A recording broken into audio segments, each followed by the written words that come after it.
먼 미국 땅에서 자식들을 잘 키워내고 열심히 사신 여러분들 정말 장하십니다. 안녕하세요. 전원주입니다. 전쟁도 가난도 겪은 우리 세대는 참 눈물겨운 세월을 살았죠. 아메리칸 드림을 이루기까지 여러분들의 세월이야 어떠셨겠습니까? 건강 관련 프로그램에 출연하면서 요즘 제가 깨달은 건요, 양 한 방을 잘 결합하는 게 최고의 건강 관리라는 겁니다. 클레버 케어, 메디케어 어드밴티지 플랜 아세요? 양방과 한방의 좋은 혜택들을 쏙쏙 뽑아서 제공해주는 똘똘한 플랜이더군요. 우리 한인의 건강 문화도 이해하고 실력 있는 한국 의사와 전문의를 척척 연결해 준다니 얼마나 똘똘합니까? 이제 우리도 똘똘한 클레버 케어 플랜으로 150까지만 사십시다.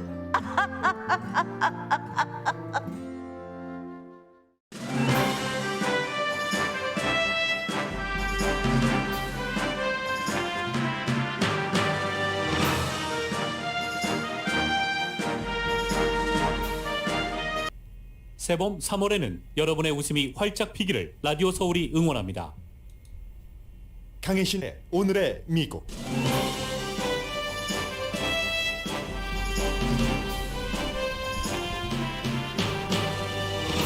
러시아는 공격해서는 안 될 주거지와 원자력 발전소를 공격했고, 공격한 원자력 발전소 지역은 점령했습니다. 우크라이나와 러시아 사이에 협상도 하고 세계 지도자들이 이런 국리 저런 대책을 내놔봐야 지금 푸틴의 우크라이나 공격을 막을 방도는 없어 보입니다. 우크라이나에서의 생이별이 이어지고 근본적 대책은 막막하자 린즈 그레이엄 연방상원의원이 푸틴을 막을 한 가지 방법은 러시아 사람들이 그를 제거하는 것이라고 트윗했다가 비난받고 있습니다. 미국 의회에서는 초당적으로 미국이 러시아 오일 수입을 금지해야 한다는 안이 마련됐습니다. 그러나 이 안은 백악관이 반대합니다. 러시아에서는 집권층 부자들의 자녀가 우크라이나 침공에 반대합니다.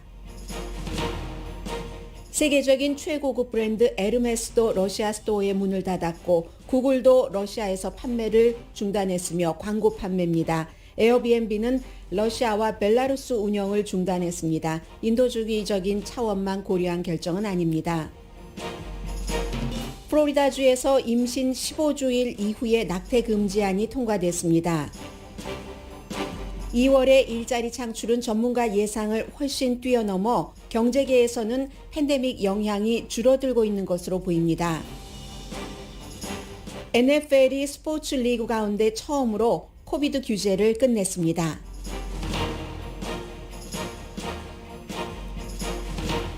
여러분 안녕하십니까? 오늘의 미국 강혜신입니다. 푸틴이 일으킨 우크라이나 전쟁에서 러시아군의 총지휘자는 블라디미르 푸틴, 스파이 전문가고, 그리고 우크라이나군의 총지휘자는 코미디언 출신의 젤렌스키 대통령입니다. 코미디 전문가인 젤렌스키 대통령이 스파이 전문가인 푸틴 대통령에게 그저 아랫사람들이 협상하게 두지 말고 우리가 직접 만나서 담판을 짓자고 말합니다. 여기에 아직 푸틴은 응하지 않고 있습니다. 스파이 국장 푸틴이 보냈다는 암살단은 우크라이나군이 사살했다고 하고, 그 사이에 이제 올해가 아니라 오늘이 전쟁이라기보다는 일방적인 러시아의 푸틴의 우크라이나 침공이죠. 아흐레째에 이미 인구 한 30만 명 되는 도시가 러시아 손에 넘어갔고, 다른 도시들도 지금 결사항전을 하고 있지만 언제 넘어갈지 모르는 상황이고, 우크라이나 수도 키이브의 경우는 정말 우크라이나 군들이 버티고는 있습니다만 이것도 언제까지일지 모릅니다. 체르노빌이 우크라이나 수도 키브에서도 더 북쪽이죠. 거의 벨라루스와 국경 가까이에 있는데, 이번에 어제 러시아의 포탄을 맞았고, 지금은 이제 러시아가 점령하고 있는 원자력 발전소는 굉장히 남쪽에 있습니다. 크림반도 바로 위 정도에 있는 그런 곳인데, 어쨌든 이런 일이 있고 그 사이에 어제도 협상이 있어서 인도주의적인 차원에서 지금 러시아가 뭐 공습하고 하는 지역에서 사람들이 숨지고 장례도 치르지 못하고 완전히 주변이 뭐 시멘트가 돌이 되고 뭐 가루가 된 곳도 있지만 중간중간에 너무너무 장애가 많아서 사람들이 빠져나오질 못합니다. 그 안에 갇혀서 물도 없고 먹을 것도 없고 병원에도 못 가고 그런 상황이기 때문에 이번 협상에서는 그런 사람들을 민간인을 탈출할 수 있도록 길은 열어준다. 그렇게 열어진 길 주변에서만 휴전이라기보다는 아무튼 러시아의 공격을 일시 중지한다는 그 정도의 협정은 했습니다. 이런 이유로도 이제 휴전이 필요한 것이고요. 협상이 필요한 것이고 이 같은 협상에서 그 푸틴이 우크라이나를 침공을 중단한다던가 그런 희망은 버리는 것이 좋다는 게 어제 이마누엘 마크롱과 블라디미르 푸틴의 미팅에서 확인이 됐습니다.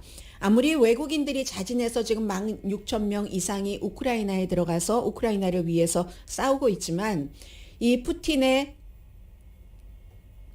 계획했고 준비했고 하는 이 침공에 우크라이나가 얼만큼 견딜 수 있을지 알 수가 없습니다. 왜냐하면 이 독재자 블라디미르 푸틴은 내부 단속까지 하고 있어서 지금 그 러시아에서 좀 독립적인 그런 그 언론 매체는 마지막 언론 매체마저 어제 문을 닫아버렸습니다. 그리고는 나머지 전부 푸틴의 매체가 그 러시아 투데이를 포함해서 우리가 지금 우크라이나 사람들이 나치의 그 나치 아래서 어려움을 겪고 있기 때문에 그들을 해방하러 가는 거다. 그리고 일부 군인 부모에게는 아이들 그 훈련시키러 가는 것이다. 이렇게 얘기했는데 계속 그렇게 텔레비전, 라디오, 신문이 얘기를 하니까 그렇게 믿는 사람들도 있겠죠. 물론 세계화됐기 때문에 세계 다른 나라에서 음악을 하고 미술을 하고 스포츠를 하고 그리고 우크라이나에 친인척이 있어서 대화하는 사람들은 이 같은 내용을 알지만 우리가 지금 미국에서 다른 나라에서 보고 있는 것처럼 실상을 푸틴이 얼마나 죄 없는 무고한 사람들을 숨지게 하고 있는가, 우크라이나에 많은 것을 파괴하고 있는가를 이 러시아 바깥 사람들만큼 러시아 사람들이 볼 수는 없습니다. 그래서 지금 우크라이나 군대는 거주민이 있는 지역에 주둔을 안 합니다. 군대가 그쪽에 있으면 러시아군이랑 그곳에서 싸워야지 되고 그러면 민간인이 다친다는 거죠. 이런 것들이 미국이 오랜 동안 다른 나라 전쟁에 개입하면서 어느 나라에서든지 피해 왔었던 것. 이게 이제 서방 세계와 블라디미르 푸틴의 차이점입니다. 푸틴은 러시아 군인이 조금 덜 숨지고 왜냐하면 그렇게 숨지면 러시아 내부의 여론이 악화되기 때문에 그러면 우크라이나 무고한 시민은 얼마나 숨져도 상관이 없답니다. 그래서 빨리 주거지를 점령을 하고 폭탄을 던지고 해서 이걸 가지고 싶다는 게 지금까지 이제 푸틴의 목표가 확실히 드러난 것이고 이 원자력 발전소 자포리자라는 그 우크라이나 남쪽에 있는 원자력 발전소가 유럽에서 가장 큰 원자력 발전소입니다. 우크라이나에 6개가 있고 그 가운데 하나가 체첸에 있는 것이고 이 그 자포리자는 뭐 에노호다라고 부르는 그 지역에 있는 것인데 젤렌스키 대통령이 아니 이 세상에 원자력 발전소를 공격하는 사람이 어디 있느냐. 이건 세계에 대한 공격이다. 만약에 여기서 뭔가가 폭발했다면 체르노빌 1986년도의 폭발 때보다 10배 그것이 나쁜 방향으로 강한 그 폭발이었을 수 있다는 겁니다. 이번에는 이제 여기에 원자료가 6개가 있는데 그 가운데 하나가 조금 이상이 있다고 하고요. 뭐 전혀 사람에게 위험이 되는 것은 아니고 훈련 시설이 포격을 맞아서 이것이 튀고 해서 그랬다는 건데 가동은 하지 않지만 핵 연료는 이곳에 있는 거죠. 해서 핵 테러리즘이다. 이 세상에 이런 나라는 없었다. 그러니까 유럽도 두려워해야지 된다. 유럽이 깨어나야지 된다. 이 정도면 세계의 재앙이지. 젤렌스키 우크라이나 대통령이 유럽인들에게 얘기를 합니다. 여러분의 정치인들에게 러시아군이 우크라이나 자포리자 핵발전소를 포격했다고 말하세요. 우크라이나에 6개 핵발전소가 있습니다. 그 가운데 하나가 과거에 여러분들께서 알고 계시는 체르노빌 발전소입니다. 우리는 세계인에게 경고를 합니다. 어느 나라도 핵발전소를 포격한 적이 없다고. 인간 역사상 처음 있는 일입니다. 핵 발전 시설을 공격한 것은 테러 국가의 핵 테러입니다. 이게 이제 젤렌스키의 얘기고요.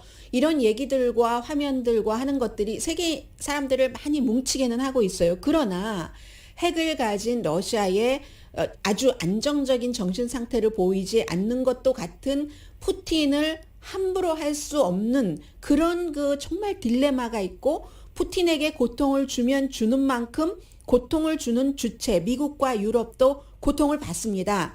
지금까지 그 고통을 감수하면서도 제재를 하고 있지만, 오늘도 또 다른 그 푸틴 측근에 대한 제재가 발표됐지만 이런 거 푸틴은 아랑곳하지 않습니다. 일단 우크라이나를 갖는다. 여기서 끝나는 게 아니죠. 그 다음에 조지아로 간다.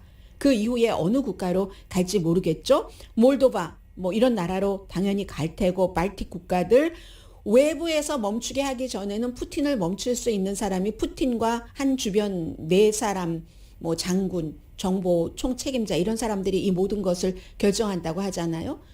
아무도, 이 사람들조차도 예스맨이기 때문에 푸틴의 이런 것에 대해서 막을 수가 없다. 뭐 이런 얘기입니다. 해서 미국에서는 우크라이나 사람들에게 18개월 임시 체류 보호 프로그램을 지금부터 가동을 해서 3월 1일 이후에 입국하신 분들은 이제 미국에서 일자리도 찾을 수 있고 추방되지는 않는 그 같은 이제 보호 정책을 마련을 했습니다. 두 가지만 전해드리겠습니다. 어쩜 세 가지가 될지도 모르겠습니다. 벌써 9시 10분입니다. 눈물이 뚝뚝 떨어지는 이별의 우크라이나 키브의 정거장, 그리고 린지 그레이엄의 푸틴을 제거하는 것만이 유일한 답이다. 그게 아니라면 무엇이 있는가? 이 세 가지 정도를 전해드리겠습니다. 남자는 남고 여자와 아이는 떠납니다. 남자는 남편이고 여자는 와이프고 아내이고, 그 아내의 손에는 2살짜리 어린아이의 손이 꽉 잡혀 있습니다. 남자는 웃죠? 희미하게 웃습니다. 그리고는 이 여자와 아이가 열차 안으로 들어가죠? 손이 얼마나 작겠어요? 2살짜리 아이가. 그 2살짜리 아이가 성에 낀 유리창에 꽉 손을 대고 아빠에게 굿바이를 하죠. 엄마와 아들은 키브에서 더 서쪽인 리브로 떠나고, 지난번에 미국 대사관이 옮겼었던 폴란드 거의 국경에 있는 그곳으로 떠나고, 아빠는 우크라이나 수도 키브에 남아서 나라를 지키기 위해서 러시아 침략군들과 싸울 겁니다. 이 가까이에서는 2살짜리 아이의 할머니가 그걸 쳐다보면서 울음을 참지 못하고 두 손을 얼굴로 가져가고 벽에 기대 있습니다. 이 할머니는 또 다른 곳으로 피난합니다. 조금 더 먼 곳, 폴란드로 피난을 하죠. 할머니가 이 여자와 아내와 아이가 떠나고, 할머니도 떠나고, 남자는 남아서 전쟁터로 가고, AP통신이 보도한 이 굿바이, 이런 굿바이가 우크라이나에서는 지금 아흐레째 전쟁이 치러지고 있기 때문에 거의 120만 명 사이에 일어나고 있는 일입니다. 유엔의 집계, 우크라이나를 떠난 그런 눈물의 정거장의 모습입니다. 이 추운 겨울에 그 피난 열차를 기다리면서 엄마들은 아이들 아주 두터운 옷을 입었고 장갑을 끼웠고 하는 것을 다시 한번 옷매무새를 만져주는 그런 엄마들은 울음을 참죠. 그리고 그 주변에는 타고 싶어도 열차를 타지 못하는 사람들이 있습니다. 우크라이나를 미국이 침공하고 이틀 사흘 이 정도 지나면서 특히 이제 키브에서는 키브를 떠나는 사람들이 있는데, 처음만 하더라도 사람들이 굉장히 지난 8년 동안 러시아가 지원하는 반란군이 우크라이나 정부에 대항해서 싸움도 하고 했었기 때문에 굉장히 침착한 모습들을 보였거든요. 지금은 그렇지 않습니다. 지금은 눈물의 이별의 정거장, 열차 정거장이 우크라이나 모습입니다. 이러자 미국 의회에서는 어떻게 해야지 되는가, 비행 금지 구역을 하자니 어제 말씀드린 것처럼 러시아군과 나토군이 격돌이라도 하게 되면 이건 완전한 제3의 전쟁이 되는 것이고, 지상군을 파병해도 마찬가지 미군과 러시아군이 딱 하면은 미국과 러시아의 슈퍼 강대국 간의 싸움이 되는 것이고 방법이 없다 하고 있을 때 린지 그레이엄 공화당 연방 상원의원 사우스캐롤라이나가 지역구인 이 의원이 군 출신입니다. 공군 출신이죠. 공군 출신인데 뭐라고 트윗을 했냐면 트윗을 몇 마디 길게 했습니다. 요즘 한국 분들도 식탁에서 메뉴에 올리는 그런 말들입니다. 러시아에 브루투스가 있을까? 러시아군의 스타우벤베르크 대령보다 더 성공할 수 있는 사람이 있을까?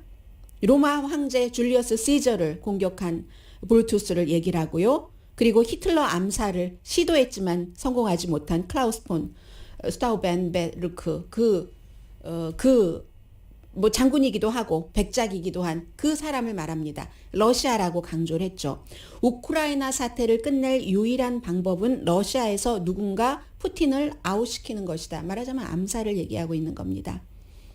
그게 러시아인 당신들과 세계를 위한 일이 될 겁니다. 러시아인이 세계로부터 어둠에서 살고 싶지 않으면, 세계로부터 고립돼서 살고 싶지 않으면 그래야지 됩니다. 이렇게 린지 그레이엄 연방 상원 의원이 트윗을 했습니다. 그랬더니 다른 멤버들이 뭐 공화당, 민주당 전부 비난을 하는데 뭐라고 비난하냐면 테드 크루즈 공화당 그 텍사스가 지역구인 연방 상원 의원이죠. 너무나 나쁜 아이디어다. 대단히 나쁜 아이디어다라고 얘기를 하면서 러시아 오일과 가스를 제재하는 것, 보이콧하는 것, 이게 답이다. 라고 얘기를 했고요. 그리고 이제 또 다른 그 위험한 말을 사실은 가장 많이 해온 마조리 테일러 그린 조지아주가 지역구인 공화당 연방 그 하원 의원조차도 위험한 발상이다. 이렇게 얘기를 합니다. 그랬더니 린지 그레이엄 상원 의원의 보좌진이 뭐라고 얘기를 하냐면 대변인이요. 푸틴이 사라져야 된다는 큰 뜻을 말한 거다. 그리고 뭐 미국이 그렇게 한다고 했는가, 러시아인이라고 말하지 않았는가 라고 했지만 그래도 어쨌든 푸틴도 한 나라의 지도자입니다. 독재 국가이지만 독재 국가의 지도자고 장기 집권을 기획하면서 이러한 일을 하고 있는 사람이지만 그 나라의 지도자에 대해서 이 같은 뭐 푸틴은 젤렌스키 암살단을 보냈지만 이렇게 암살 얘기를 하는 것은 적절치 않다 하는 게 의회에서의 대부분의 지금 의견인 것 같고요. 워낙에 이 린지 그레이엄은 그 푸틴을 많이 비난을 했고 푸틴을 비난하니까 이 린지 그레이엄 쪽에서 주장하는 것은 푸틴이 본인 그 선거 캠페인 할 때도 무슨 여러 가지 그 반대 공작을 많이 받았다고 합니다. 이 정도입니다. 그러니까 푸틴이 이렇게 막 나가면 핵시설까지 공격을 하고 나가면 그러면 세계도 그에 대해서 대적해야지 되는데 방법이 없다. 지금 그 말을 하는 겁니다. 핵을 쓸 가능성은 희박하다고 보고 있죠. 그러나 전혀 없는 건 아니죠. 핵시설에 포탄을 던지는 것을 보면. 그리고 시민사회를 지금 다시 일으키기 위해서 우크라이나를 지킨다고 러시아군을 보냈다고 러시아 국민들에게 거짓말을 하고 있는 사람이잖아요. 너무 늦기 전에 푸틴을 스탑시켜야지 된다. 우리가 어떻게 우크라이나 사람이 저항을 하면서 지금 서방 세계에서 보고 있는 거 사실은 원하는 건 그런 거잖아요.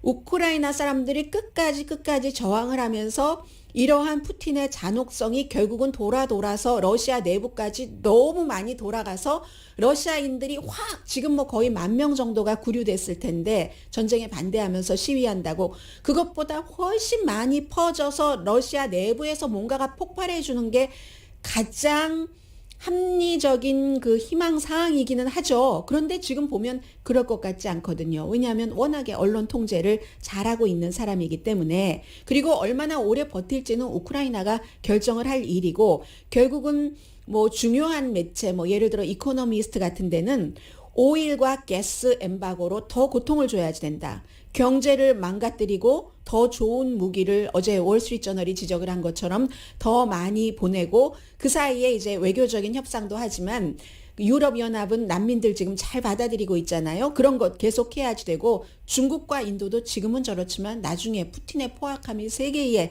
너무 많이 드러나면은 지금보다는 푸틴에서 멀어질 수 있는 시간을 기다려야지 된다고 얘기를 합니다. 또 하나. 민주주의를 구태여 표현하자면 독재와 비교를 하자면 좀 신사라고 할 수 있잖아요. 위선도 있죠. 민주주의 안에. 그러나 이 독재의 독함하고 비교할 때는 좀 신사적이죠. 그런데 신사가 어떻게 망나니와 신사적으로 싸워서 이길 수가 있겠습니까? 망나니라고 얘기해서 정말 죄송합니다. 러시아의 그 지도자에게 뭐 그런 형태의 일을 하는 그런 형태의 일 집행에 대해서 그렇게 얘기를 한 것이고요. 망나니한테도 미안하네요. 본인이 원해서 그러한 일들을 한 사람들이 아닌데 어쨌든 그래서 신사적으로만 할 수 없고 그 민주주의에서도 할 수 있는 위협 같은 게 있잖아요. 또 협박하고는 조금 다른 러시아 군사령관들에게 그 같은 위협을 줘야지 된다는 겁니다. 당신들이 지금 푸틴의 명령에 따라서 또 푸틴과 한 몸이 돼서 하고 있는 그러한 일들은 나중에 일이 다 수습되고 나서 지금은 세계가 푸틴에 대항을 하고 있으니까 당신들도 동조한 공범으로 전 세계적으로 전쟁 범죄자로 재판정에 설 수 있다. 그러한 증거들이 차고 넘친다.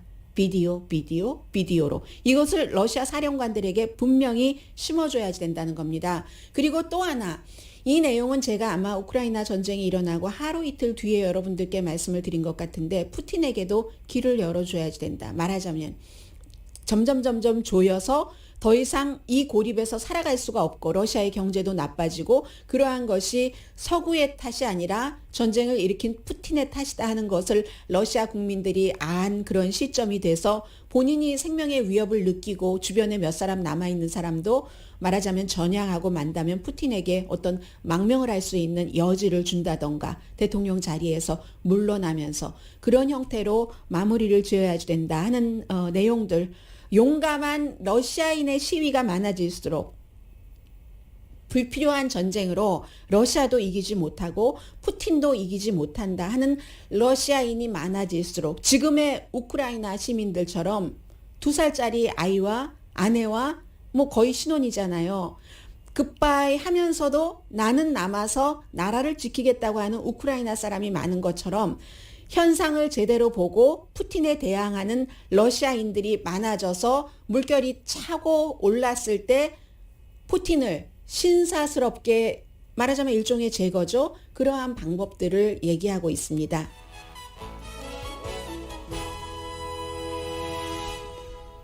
오늘의 미국은 전문가가 추천하는 이민법, 가정법 전문 제인정 종합법률사무소, 코지다운 갤럭시 이불은 잠이 솔솔 오게 하는 기능성 거위털 이불, 거위털 이불 전문회사 코지다운, 친절하고 자세한 상담으로 절개를 최소화하는 복강경 수술 전문 장지아 외과, 매일 아침 재래식으로 직접 만드는 검정콩 생순두부 수라원 순두부, 덜마지 울세라 MRT 특별 패키지로 여러분의 아름다움을 찾아드리는 미러클 레이저 클리닉, 차원이 다른 샴푸형 흰머리 염색약 수화연을 핫세일 중인 한국 홈쇼핑 공동 후원입니다. 미국의 여러 가지 일들이 지역적으로 또 이제 중앙정부에서 많은 일들이 일어나고 있거든요. 잠시 뒤에 간추려 드립니다.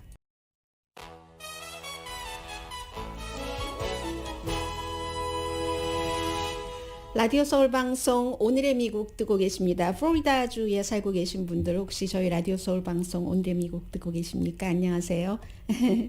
그곳에 살고 계시는 한국 분들은 이쪽 로스앤젤레스 캘리포니아주나 뭐 뉴욕이라든가 뭐 뉴저지 이런 곳과는 분위기가 정치적인 분위기가 상당히 다르다고 들었습니다.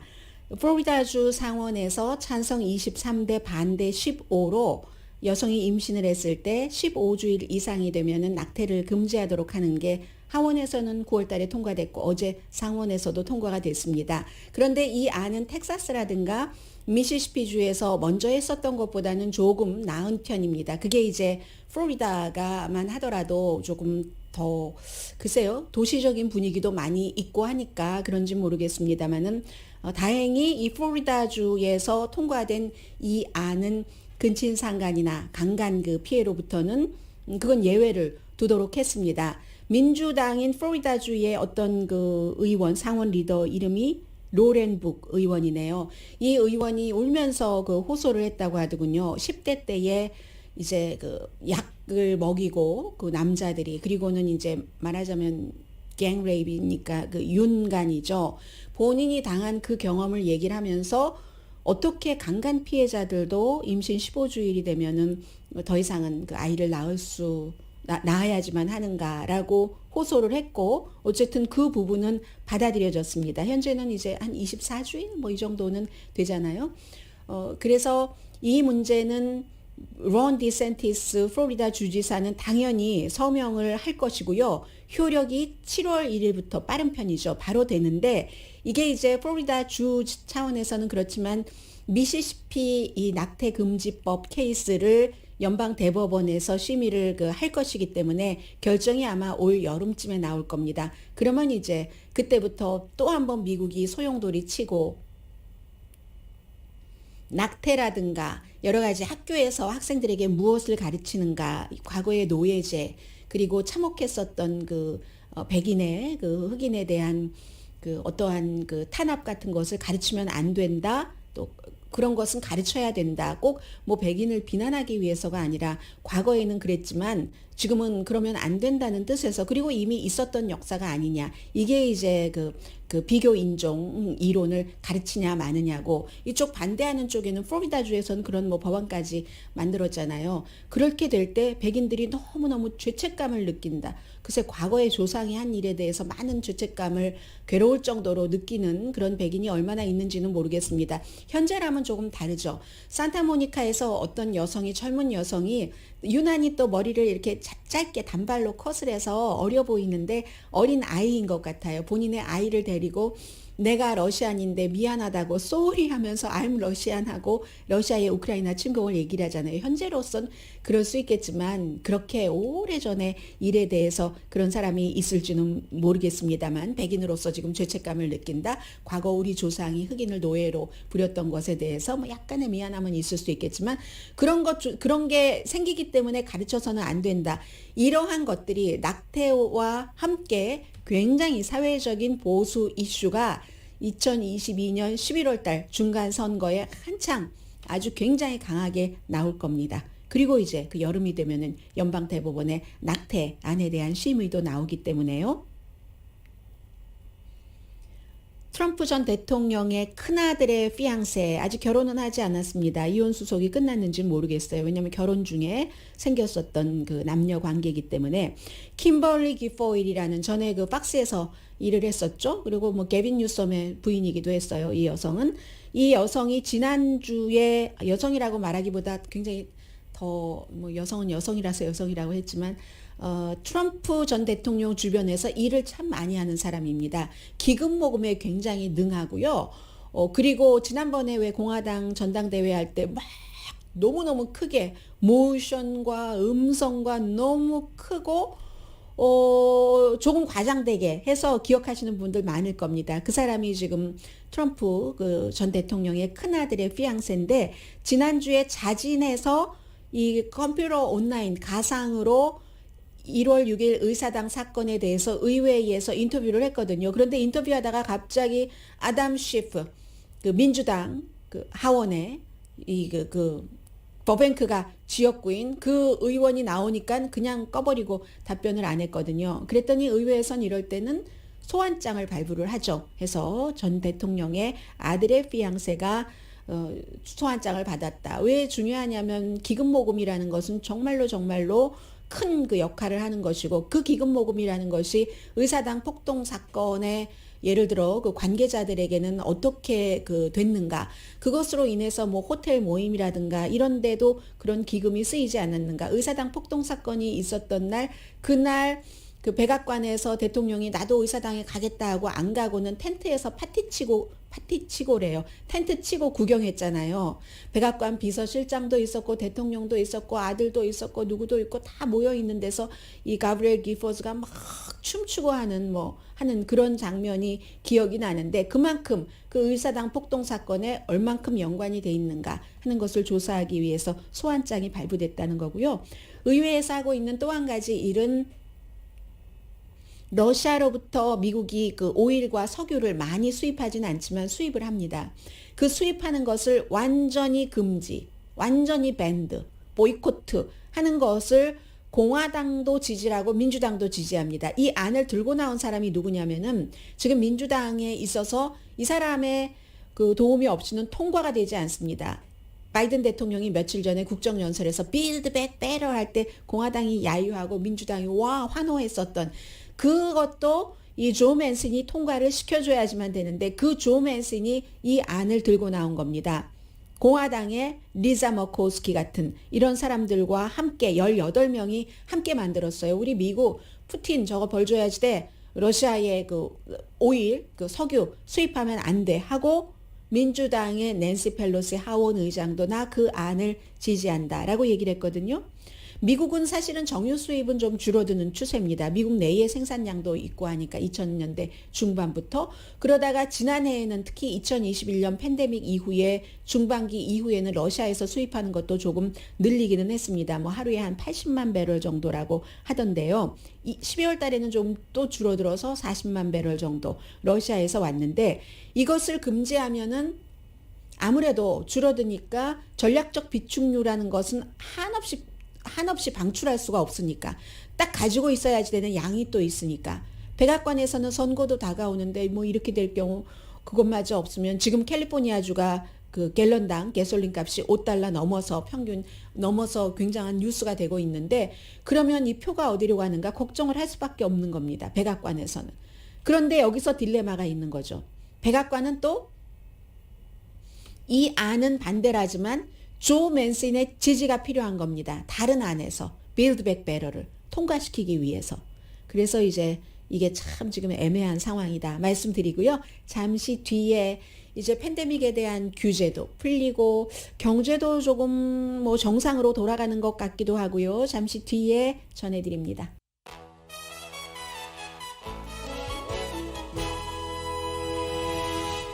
라디오 서울 방송 오늘의 미국 듣고 계십니다. 네, LA 카운티가 굉장히 미국에서 이 코비드 19에 대해서 규제도 강했었는데 오늘부터는 이제 백신 접종 안 받으신 분들도 실내에서 마스크 쓰는 것이 의무화는 아닙니다. 그러니까 LA 카운티가 이 정도면 점점점 하고 끝내겠습니다. NFL 측과 선수협회 모두 이제 코비드 19에 대한 규정을 NFL 측에서 따로 정했던 규정은 없앤다고 오늘 발표를 했습니다. 그러니까 NFL 같은 경우는 그 지역, 그 로컬의 규정에 따른다 하는 것이거든요. 보건 규정이요, 당연히.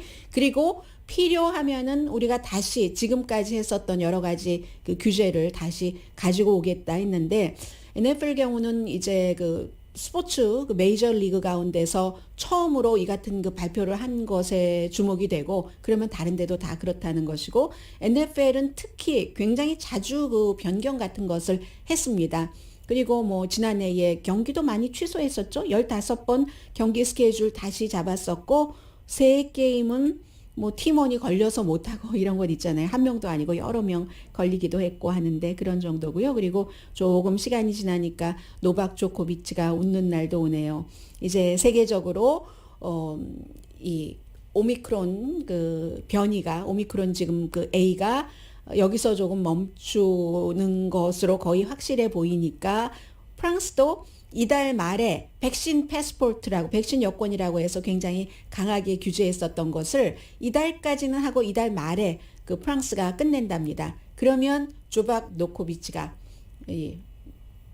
조코비치가 호주에 못 갔고 했던 것을 프렌치 오픈에는 갈 수 있는 거죠. 5월 22일이죠. 그래서 뭐 6월 달까지 끝나는 것 같은데 그런 일들이 있고 이게 불과 뭐 한 달 사이에 이런 많은 일들이 바뀌네요.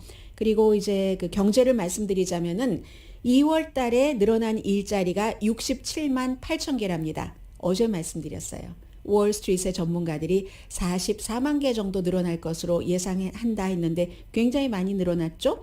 뭐 이건 뭐 거의 팬데믹 이전이기 때문에 대단히 좋은 수치입니다라고 말씀을 드리고요. 12월 달과 1월 달에도 임시로 발표됐었던 일자리요. 그 일자리보다 최종적인 것을 보니까 지금 더 괜찮아졌습니다.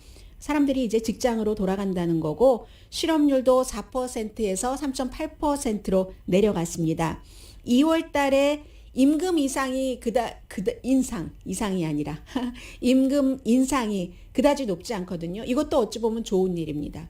왜냐하면 좋은 일이라고 말씀드릴 수는 없겠네요. 임금은 그 적은 임금을 원래부터 받으셨던 분들은 계속 올라가는 게 좋으니까. 그렇지만 어쨌든 지난해에 뭐 5% 조금 넘게 올랐어도 인플레이션이 뭐 7% 정도 되니까 그렇게 한다 하더라도 인플레이션이 나중에 내려갈 때는 기본 이 임금이 많이 올라가 있는 상태잖아요. 한번 올라가 있는 것이 최저임금이 내려오지는 않습니다. 그런 면에서 좋다고 말씀을 드린 거고요. 왜냐하면은 임금이 2월 달에 크게 올라가지 않은 것은 지금 인플레이션 때문에 너무 걱정을 하고 정부에서도 방안을 세우고 3월 16일 공개시장위원회 회의가 있을 때부터 이자율을 내리기 시작하잖아요. 가장 중요한 원인이 인플레이션을 잡기 위해서 돈 빌릴 때 이자 아주 막 적어서 그냥 빌려서 흥청흥청 써서 계속 또 인플레이션 물가 인상 되지 않도록 막기 위해서 그러는 거죠. 그런 면에 있어서 2월 달에 임금 인상은 그대로였거든요. 이건 인플레이션을 적어도 올리지는 않는다. 막는데 도움이 되겠다. 1센트 늘어났습니다. 깜짝 놀랐어요. 시간당 임금이 평균 임금이 31달러 58센트나 되네요. 언제 여기까지 올라갔습니까? 하기는요. 타겟처럼 그렇게 그 단순 노동을 가장 많이 하는 곳도 지금 뭐 24달러 준다고 하니까 그 임금 인상은 많이 되지 않은 것은 인플레이션을 차갑게 쿨링할 수 있기 때문에 좋은 의미라고 말씀을 드렸습니다. 헬스케어 분야, 소매업소, 그리고 이제 뭐 호텔이라든가 여행업계에서 저임금을 받으셨던 그런 분들 일자리가 지금 많이 늘어났습니다. 그리고 네, 그러니까 이제 이자율의 인상은 분명히 시작된다 하는 것 말씀드리고요. 잠시 뒤에 이 내용을 두 가지를 묶어서 전해드려야 되겠네요. 지금 뭐 구글이라든가 에르메스 같은 회사, 많은 회사들에서 왜 러시아에 대해서 이런 것을 스탑을 하는가, 운영 같은 것을 그 사람들이 너무너무 이상적으로 좋은 우크라이나 사람들이 불쌍해서 뭐 꼭 그런 건 아니고요. 그리고 그 뒤에 전해드릴 뉴스는 항상 모든 것들이 세대가 조금 흘러가야지 완전히 자연스럽게 교체되는 게 있죠. 잠시 뒤에 전해드립니다.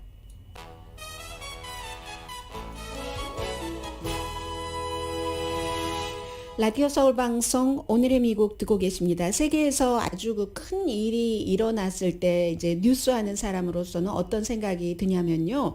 오늘의 미국을 듣고 계시는 여러분들께 그 모든 큰 일들이 다 미국과 우리와 연관이 되는 일이고 이런 하나의 사건을 통해서 현대 역사라고 할까요? 그 현대 역사를 뭐 자연스럽게 이렇게 보게 되고 뉴스하는 사람도 마찬가지입니다. 우크라이나 쪽 지도를 하루면 제가 몇십 번을 보겠습니까? 이렇게 보면서 여기서 이렇게 했대, 저기서 이렇게 했대 하면은 그게 왜 그랬을까? 하는 게 이제 다 살아가는 것이고 그러한 뉴스를 들으시는 여러분들께서도 그게 다 어디저기 다 세포에 들어가서 여러분들께서 세상을 보는 눈이라든가 아니면 판단력 같은 것에 알게 모르게 도움이 되리라 이런 생각을 하면서 뉴스를 합니다.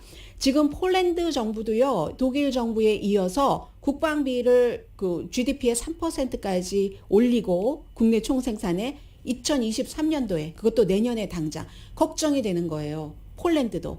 그럼 우리는 어떻게 되지? 이런 형태로 가고 그리고 아시아도 연관이 없는 게 아닙니다. 쿼드요. 미국, 호주, 인도 그리고 일본 이 쿼드도 인도 퍼시픽 그 지역에서 한국이 포함된 지역입니다. 이런 일이 일어나지 않기 위해서 우리가 이런 전쟁을 막겠다는 결의 같은 것을 하고요. 푸틴의 고향에서 100만 명이 전쟁에 반대한다고 서명을 했습니다. 지금 러시아가 자랑스럽게 생각해야 될 사람들은 시위하다가 구류된 사람. 이게 이제 본인의 변호사를 통해서 감옥에서 인스타그램에 러시아 푸틴에 의해서 갇혀 있는 반정부 인사 알렉세이 나발니가 하고 있는 얘기고요. 구글도 러시아에서의 광고 판매를 중단했습니다. 이게 어떤 일 뒤에 나왔냐면 러시아 매체들이 아니 왜 우리 유튜브에 우리 매체 러시아 투데이라든가 이런 거 실리는데 안 돼. 그리고는 오히려 반대로 러시아가 아주 지금 착한 일 하고 있는데 해방군으로 가서 잘하고 있는데 이것을 러시아가 우크라이나를 침공한 것이라고 가짜 정보를 하는데 이런 거 내려야 돼 하고 적반하장도 유분수라니까요. 구글에 컴플레인을 했어요. 그랬더니 구글이 아니다 하면서 이 러시아에서는 구글에 광고를 실어서 돈을 벌 수 없도록 그렇게 했습니다. 아무튼 그리고 뭐 벨라루스 그 운영 이런 것도 중단을 한 회사는 에어비앤비. 에어비앤비가 며칠 전에 우크라이나 난민을 위해서 한 10만 명 정도 비영리 재단을 통해서 집을 구해주는 것을 돕는다고 했잖아요. 이번에는 구체적으로 내용을 얘기하진 않았지만 러시아와 벨라루스에서의 운영을 중단한다고 했고 뭐 많죠. 어제 말씀드린 이케아도 있고 마이크로소프트도 지금 마찬가지고 여성들 옷 입는 뭐 H&M 같은 회사, 디즈니 같은 회사, 에르메스가 아주 최고급 그 브랜드로서는 처음으로 이게 이제 시작을 알리는 거죠. 다음에 이제 따라오겠죠. 그럼 지금 테크 회사, 뭐 소매업소, 뭐 많은 곳이 뭐 보잉 이런 데 뭐 말할 것도 없고요. 에어버스, 쉘, BP, 엑소모빌 등등 인도주의적인 차원에서만 그러는 건 아닙니다. 왜냐면요. 그곳에서 일을 하려면 환경이 안전한 환경이 보장이 안 되고 러시아에 대한 적개심 같은 것들 때문에 물류 같은 것도 제대로 지금 소통되지 않잖아요. 항구 같은 데를 자꾸만 러시아가 점령하려고 하니까 재정적인 압박을 미국과 유럽에서 얼만큼 합니까? 러시아에서 뭐 일했다가 다국적 기업으로 돈을 못 받을 수도 있고 보급망도 안전하지 않고 러시아에서 이거 위험하다 하면서 직장에 나오지 않고 빠지는 직원들도 많고 여러 가지를 다 고려해서 세계적으로 이렇게 하는 거고요. 부자들의 아이들이 반란을 한다. 러시아에서. 러시아에서 부자들은 곧 관료. 푸틴과 아무튼 가까운 연관이 있는 사람들이라고 보면 되는데 집권층 자녀라는 얘기입니다. 그 소피아 아브라모비치 그 아버지 로만 그 아브라모비치의 딸이죠. 첼시 구단주, 뭐 판다, 뭐 이런 얘기 나오고 하는 그 푸틴에 반대하는 그런 이제 그 메시지를 인스타그램에 올리거든요. 젊잖아요. 승마 선수고 26살이고 그래서 이제 푸틴만이 러시아 사람으로서 유일하게 전쟁을 원하는 인간이다. 러시아는 아니다. 그리고 마리아 유마시바 보리스 옐친의 손녀입니다. 보리스 옐친의 손녀고 그리고 현재 푸틴 자문의 딸이고 이 아빠가 푸틴을 그 자리에 올리는데 많은 역할을 했죠. 그런데 푸틴을 반대라는 겁니다. 이 보리스 옐친도 처음에 고르바초프에서 보리스 옐친으로 가고할 때 정말 러시아의 영웅이었던 적이 있잖아요. 그리고 나서 곧 러시아가 전체주의로 빠져들고 말았지만 나는 우크라이나를 지지한다. 보리스 옐친의 손녀가 그렇게 하면서 인스타그램에 젊은 사람들은 인스타그램을 많이 쓰잖아요. 트윗도 올리고 그 우크라이나의 기 하늘색 기 노란색과 하늘색 섞인 그런 그 기를 올리고 No War 전쟁은 싫어요 하면서 이번 주에 런던에서 열리는 반전 시위에도 참여했고요. 그리고 피앙세인 스키 선수도 국가대표 선수인데 러시아에 그런데도 우크라이나 침공에 반대를 하고 제일 처음에 시작된 건 안드레이 루블로프 그 테니스 선수죠. 24살 두바이에서 이기고 나서 카메라로 가서 No war please 해서 사람들이 푸틴으로부터 저 선수를 지키자 했던 이렇게 젊은 세대들은 아는 거죠. 그리고 이와 같은 젊은 세대들은 엘리트들은 해외 경험도 많고 많은 것을 보니까 또 이럴 수도 있고요. 오늘의 미국은 전문가가 추천하는 이민법, 가정법 전문 제인정 종합법률사무소, 코지다운 갤럭시 이불은 잠이 솔솔 오게 하는 기능성 거위털 이불 전문 회사 코지다운, 친절하고 자세한 상담으로 절개를 최소화하는 복강경 수술 전문 장지아 외과, 매일 아침 재래식으로 직접 만드는 검정콩 생순두부, 수라원 순두부, 덜마지 울세라 MRT 특별 패키지로 여러분의 아름다움을 찾아드리는 미러클 레이저 클리닉, 차원이 다른 샴푸형 흰머리 염색약 수화연을 핫세일 중인 한국 홈쇼핑 공동폰이었습니다. 10시에 좋은 아침, 좋은 하루 방송됩니다. 아마 지금 유럽연합, 나토가 예고하기를 이번 주말에는 더 우크라이나 상황은 나빠질 것이다 하고 있거든요. 주말입니다. 그런 가운데서도 모을 수 있는 마음은 모으되 여러분들 생활하시고요. 내일이 바로 한국일보 저희 라디오 서울 방송도 함께하고 있는 거북이 마라톤 대회가 열리는 날입니다. 내일 현장에서 뵙겠습니다. 강혜신이었습니다.